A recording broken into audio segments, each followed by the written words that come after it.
Ano yung tingin mo sa akin? Okay, tatanggapin ko yan.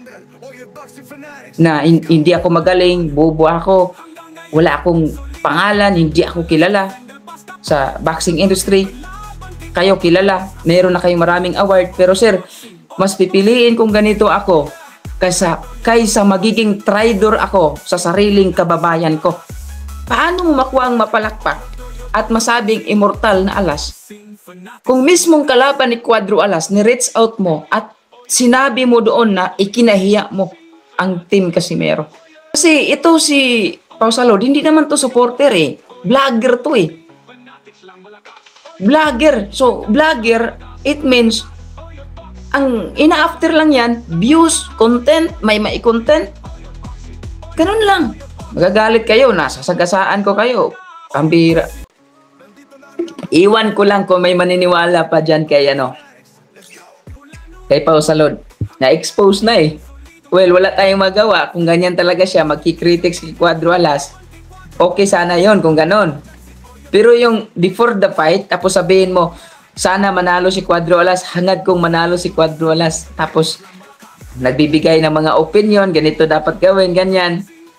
And, before the fight, isipin niyo mabuti, ano yung purpose mo na mag-comment ka doon sa mismong kalaban ni Cuadro Alas at sasabihin na ikinahiya mo itong kababayan natin, itong Team Casimero. At sasabihin mo, ipahiya mo ang ating pambato doon na Casimero, no discipline, and you will win. Sasabihin mo sa kalaban mo. Alam ko, na ginawa nyo lang yan for the sake of money and views, fame. Pero sana mahiya kayo, sarili ninyo. At ang malungkot dito, mga kaibigan, ang pinakamalungkot dito, alam nyo ba?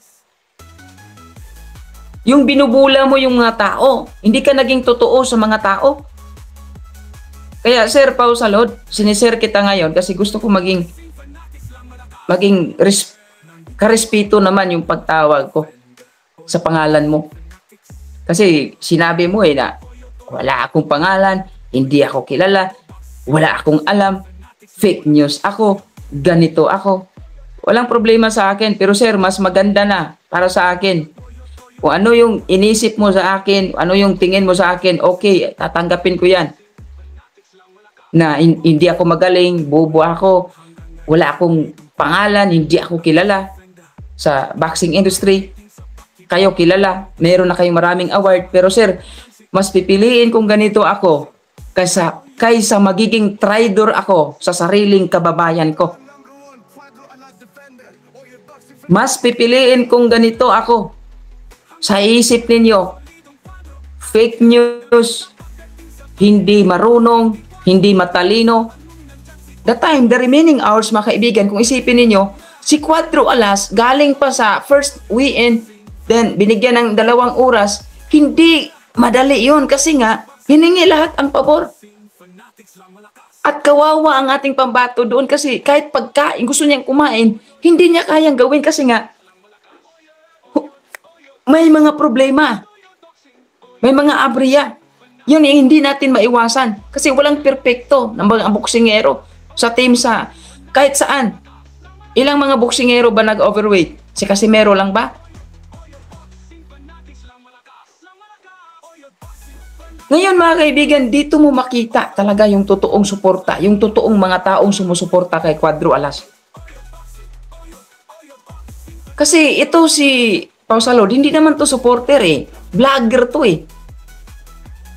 Vlogger. So, vlogger, it means, ang ina-after lang yan, views, content, may content. Ganun lang. Magagalit kayo, nasasagasaan ko kayo. Pambira. Pasensya na po. Na-expose kayo. O anong tawag sa mga ganyang galawan? Tapos, before the fight, the remaining hours, palakasin mo. Doon ka sa kalaban. Pinalakas mo ang loob ng kalaban. Mananalo ka, Casimero, matatalo kasi walang disiplina. O nung nanalo si Cuadro Alas, dinimulis ni Cuadro Alas si Sanchez, bibilib ka, palakpak ka, yes. Immortal.